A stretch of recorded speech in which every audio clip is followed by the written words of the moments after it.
হেই Tom, দেখো তোমার জন্য তো একটা মাছ ধরে রেখেছি, তুমি মনে করে খেয়ে নিও।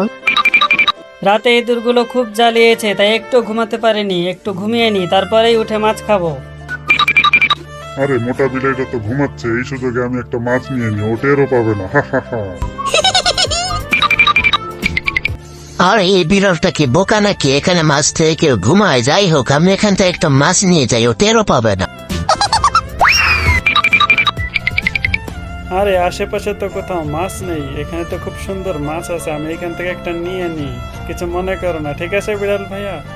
বন্ধুরা, এরপরে কি হয়েছে দেখতে চাইলে ভিডিওতে একটি লাইক করে চ্যানেলটি সাবস্ক্রাইব করে দাও। আরে এই বেটা, আমি কি ফ্রিতে মাছ বেচতেছি? জলদি তো। আরে রাগ করো কেন বিড়াল ভাই, আমি তো এখনো মাছ নিয়ে পালাই যাই না, এই নাও খেয়ে দিচ্ছি। আমাকে বোকা ভেবেছিস? এখানে 4টা মাছ ছিল, 2টা মাছ আছে, আর 2টা কই? জলদি বের কর। আরে বিড়াল ভাই, তুমি কি মজা করছো? আমি কোথাও মাছ দেখতে না পেয়ে এখানে মাছ ধরতে এসেছিলাম, কিন্তু এখানে 2টাই মাছ ছিল, আমি সত্যি বলছি। কি বন্ধুরা, আমি সত্যি বলছি তো? কমেন্ট করে বলো।